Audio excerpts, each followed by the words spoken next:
시청자 여러분 안녕하십니까? 하루를 여는 JTB 아침 뉴스입니다. 전북은 오늘 아침 영하 3도에서 영상 3도의 분포를 보이고 있습니다. 오늘은 대체로 흐리겠습니다. 낮 최고 기온은 전주 14도 등 12도에서 15도로 어제와 비슷하겠습니다. 내일은 새벽 한때 5mm 안팎의 비가 내린 뒤 아침부터는 개겠습니다. 한낮 기온은 오늘과 비슷하겠지만 밤부터는 기온이 떨어지고 바람이 강하게 불어 추워지겠습니다. 전주기상지청은 당분간 기온이 점차 낮아져 오는 토요일에는 눈이 올 수도 있을 것으로 내다봤습니다.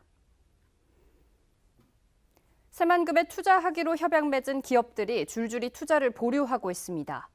투자를 약속한 17개 기업 가운데 6개 기업이 계약을 해지했거나 투자 의사를 보이지 않고 있습니다. 김진형 기자입니다.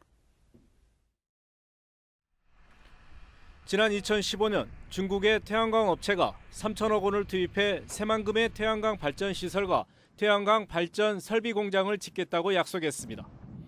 지난해 250억 원을 투입해 태양광 발전 시설은 설치했지만 경제적 파급 효과가 큰 태양광 발전 설비 공장의 투자 움직임은 아직까지 보이지 않고 있습니다. 개발청에서 제조 시설하고 태양광 발전 시설을 추가적으로 유치하려고 협의 중에 있다는 것까지 저희가 알고 있습니다.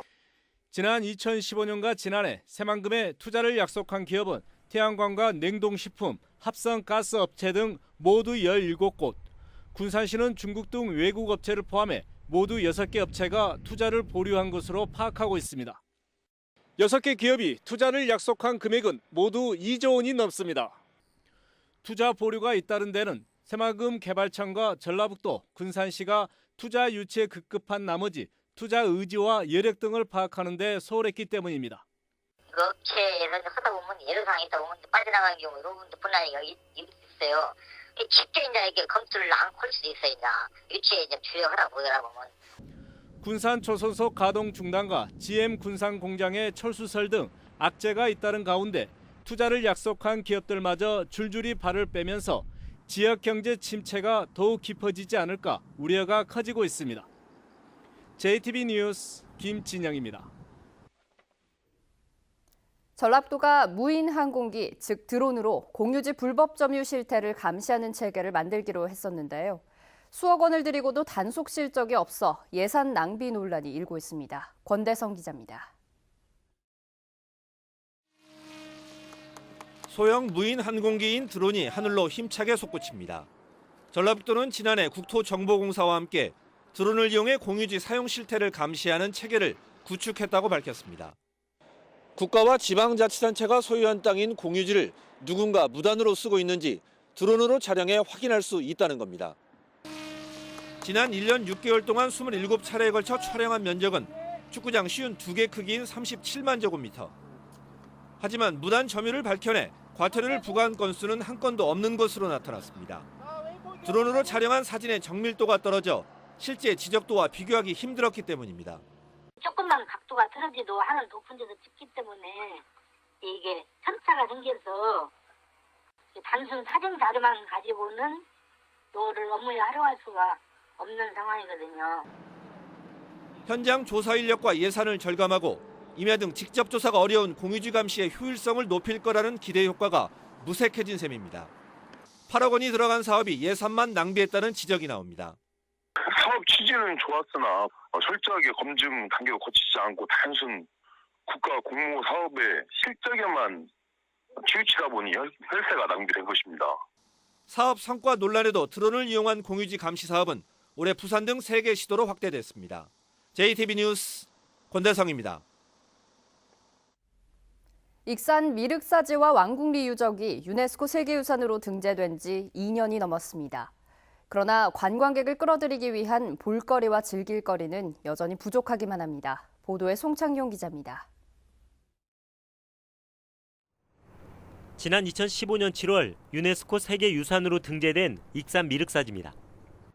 주변을 살펴보니 2년 전과 비교해 달라진 것은 없고 오히려 더 썰렁하기만 합니다. 익산 왕궁리 유적 주변도 마찬가지입니다. 유적 담장을 새로 만들긴 했지만 그뿐입니다. 두 유적을 연계하는 프로그램도 없습니다. 이거 자체는 한가하고 널찍하고 좋은데 다른 거하고 연계해서 다른 외부의 관광객들 끌어들이면 좋겠네요. 세계유산 등재 효과를 누리기 위해선 유적 보존과 정비뿐만 아니라 관광 인프라 구축이 중요합니다. 그러나 익산 미륵사지 관광지 조성 사업과 익산 고도 르네상스 사업, 백제왕도 핵심 유적 복원 정비 사업 등 핵심 관광 인프라 사업은 예산 부족으로 줄줄이 차질을 빚고 있습니다. 관광객이 즐기고 체험할 수 있는 프로그램도 부족합니다. 백제 유적이 함께 세계유산으로 등재된 공주와 부여의 경우 한일 관광객 걷기 대회와 수문장 교대식, 체험관 조성, 전시회 등을 열고 있습니다. 반면 익산은 내년부터나 문화재 야행 사업을 시작할 계획입니다. 좀 많이 이 홍보도 덜 된 것 같고 또 더욱더 우리가 이것을 내실화시키고 발전을 시켜야 될 그런 숙제가 우리한테 있지 않는가. 전라북도는 세계유산 등재 당시 2020년까지 경제적 파급 효과가 5,300억 원, 고용 유발 효과가 9,700여 명에 이를 것으로 내다봤습니다. 그러나 지금으로선 이 같은 등재 효과가 물거품이 될 가능성이 높아졌습니다. JTB 뉴스 송창용입니다. 고령화 현상이 심각한 농촌에서는 젊은 귀농 귀촌 인력이 큰 힘이 될 수 있는데요. 청년 농업인들의 정착을 돕기 위해 직불금을 주는 법안이 상정됐습니다. 보도에 정윤성 기자입니다. 한국농촌경제연구원이 지난해 귀농 귀촌인 1,000여 명을 조사한 결과 11%가 도시로 돌아가고 싶다고 응답했습니다. 그 원인은 경제적인 문제가 21.6%로 두 번째로 많았습니다. 이주 초기 불안정한 소득이 농촌 정착을 가로막고 있는 것입니다.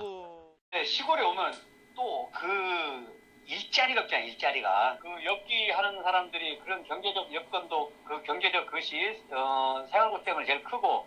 국민의당 김종애 의원이 대표 발의한 청년농업인 직접지불제 시행법률안은 청년농업인들의 소득 보정과 농촌 정착을 유도하는 데 초점을 맞추고 있습니다. 15살에서 39살 이하의 농업인과 귀농 귀촌인이 그 대상입니다.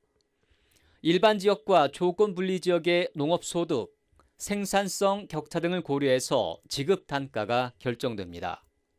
소득과 연결이 되지 않기 때문에 젊은이들이 농촌에서 생활하려고 하지 않는다 이 말씀입니다. 그래서 젊은이들이 정착할 수 있는 초기 정착금. 농림부는 이 법안에 공감하고 있지만 직불금 단가를 결정하는 기획재정부와의 협의 과정에선 진통이 예상되고 있습니다.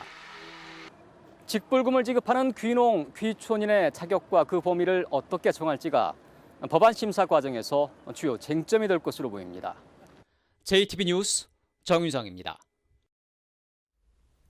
새만금의 전기자동차 배터리의 핵심 소재인 리튬 생산 시설이 들어섭니다. 남원시가 풀뿌리 기업들을 지원해 화장품 산업 육성에 박차를 가합니다. 시군 소식 주혜인 기자입니다. 새만금 산업단지 16만 5천 제곱미터 부지에 리튬 생산 시설이 들어섭니다. 리튬 코리아는 새만금 개발청 등과 투자 협약을 맺고 해마다 전기자동차 50만 대에 사용할 수 있는 3만 톤의 리튬을 생산할 계획을 밝혔습니다. 남원시가 남원의 5개 풀뿌리 기업들과 업무 협약을 맺고 화장품 산업 육성에 박차를 가합니다. 이번 협약으로 남원시는 남원의 자원을 화장품 원료로 발굴하는 등 화장품 관련 연구와 사업이 활발하게 진행될 것으로 기대하고 있습니다. 이번 관내 업체와의 업무 협약을 통해 청정 지리산을 활용한 화장품 산업을 적극 육성해 나가도록 하겠습니다. 익산시 동산동 자율방범대와 주민 50여 명이 어려운 이웃들에게 따뜻한 사랑을 전달했습니다. 이들은 지난 11일 모아둔 성금으로 마련한 연탄 2,100장을 독거노인과 저소득층 7가구에 나눠 전달했습니다. 제22회 농업인의 날을 기념해 지난 11일 제18회 부안 농업인 대동 한마당이 부안 스포츠파크에서 열렸습니다. 이번 행사에는 농산물 전시회와 전통놀이, 노래자랑 등 다양한 프로그램이 마련돼 농업인들은 한 해 쌓였던 피로를 날렸습니다. JTB 뉴스 주혜인입니다. 사드 여파로 중국인 관광객이 줄었지만 동남아 관광객이 늘면서 올해 상반기 전북을 방문한 해외 관광객이 크게 늘어난 것으로 집계됐습니다. 전라북도는 올해 상반기 전북을 찾은 해외 관광객이 18만 4천여 명으로 지난해 같은 기간보다 9만 6천 명이 늘었다고 밝혔습니다. 지역별로는 중국 관광객이 4.5% 줄었지만 동남아와 홍콩 관광객이 7만여 명으로 3배 이상 급증해 올해 전북을 찾은 해외 관광객 수는 사상 최대를 기록할 것으로 예상됩니다. 내년에 자유학년제를 희망하는 도내 중학교가 10%에도 미치지 못하는 것으로 나타났습니다. 국회 안호영 전북교육청이 내년에 도입하는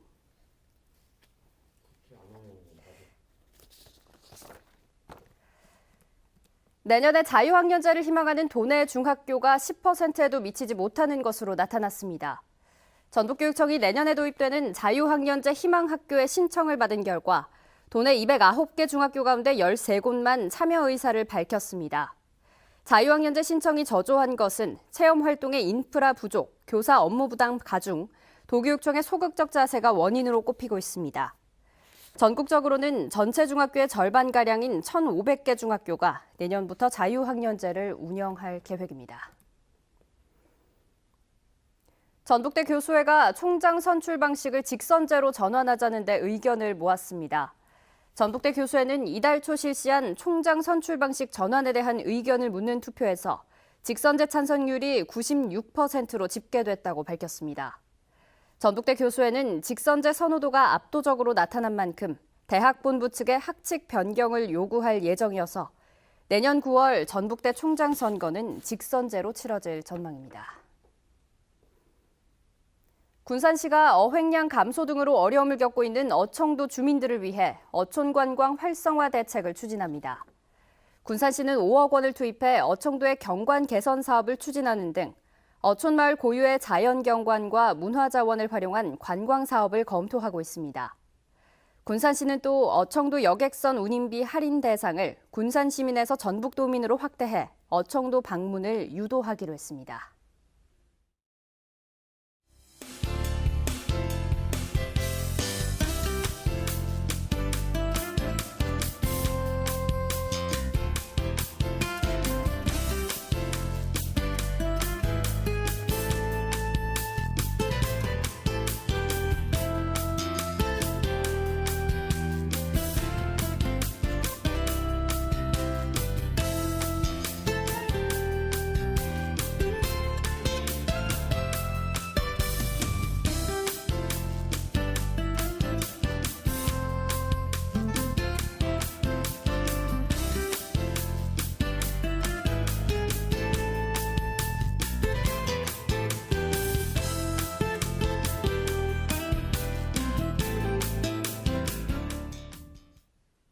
JTBC 아침 뉴스를 마칩니다. 함께해 주신 여러분 고맙습니다.